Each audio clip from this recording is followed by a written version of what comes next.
ড্রেসটা পরে অবশ্যই। হ্যাঁ ঠিক আছে। তো দেখ যা শালা, সারপ্রাইজ দিতে আসলাম কারে, দিয়ে দিলাম মারে।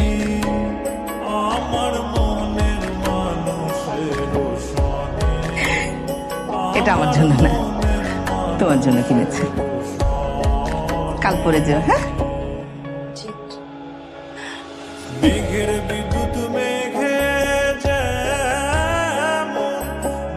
আমি তোমাকে এই ড্রেসটা কেন গিফট করেছি জানো?